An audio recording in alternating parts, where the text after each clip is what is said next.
Le nombre d'Afro-Américains qui s'installent sur le continent africain a massivement augmenté, comme vous pouvez le voir ici.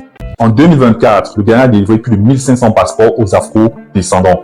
Ils ont obtenu la nationalité ghanéenne. Ça, c'est impressionnant en un an déjà. Le Kenya a vu ses chiffres augmenter.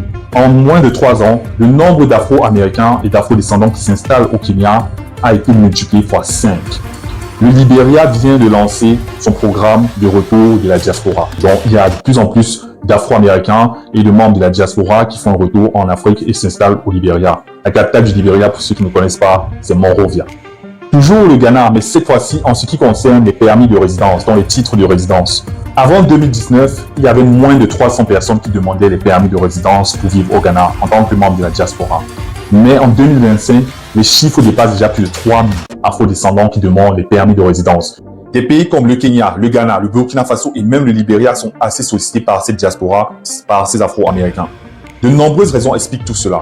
La politique interne du président Trump, mais aussi le nombre et le taux d'homicide des Afro-Américains en Amérique qui stagne ou qui augmente tous les ans. Il y a aussi les opportunités d'affaires et d'investissement que offrent les pays africains, ce n'est pas à négliger. Dans le salon de leur maison, Keisha Bowers et Damon Smith, un couple afro-américain se livre à un jeu de cartes avec leurs 2 enfants. Une scène qui rappelle la vie qu'ils ont laissée derrière en Floride.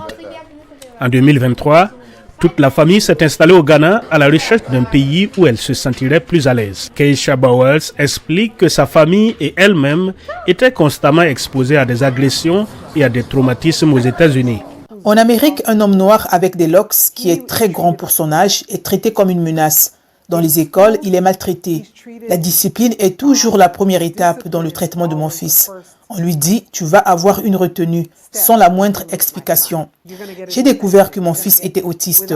J'ai dû examiner de manière indépendante ce qui se passait et les symptômes et je l'ai fait diagnostiquer. De nombreux pays d'Afrique ont une politique pour faciliter l'installation de la diaspora africaine mondiale, c'est-à-dire aussi la diaspora afro-américaine.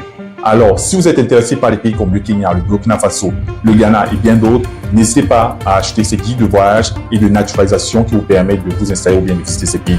Alors, si toi aussi tu veux visiter ou t'installer au Burkina Faso, n'hésite pas à télécharger ce guide de voyage qui est en français et en anglais. À l'intérieur, il y a toutes les informations sur le visa, les compagnies aériennes, comment ouvrir son entreprise au Burkina Faso, les organes et les institutions qui accompagnent les entrepreneurs et les hommes d'affaires à s'installer au Burkina Faso, les initiatives présidentielles, il y a tout ce qui peut te permettre de pouvoir visiter ce beau pays. Et si tu veux aller plus loin, n'hésite pas à me contacter. Va sur le compte, tu trouveras mon contact pour t'installer au Burkina Faso ou bien pour te trouver un guide touristique sur place.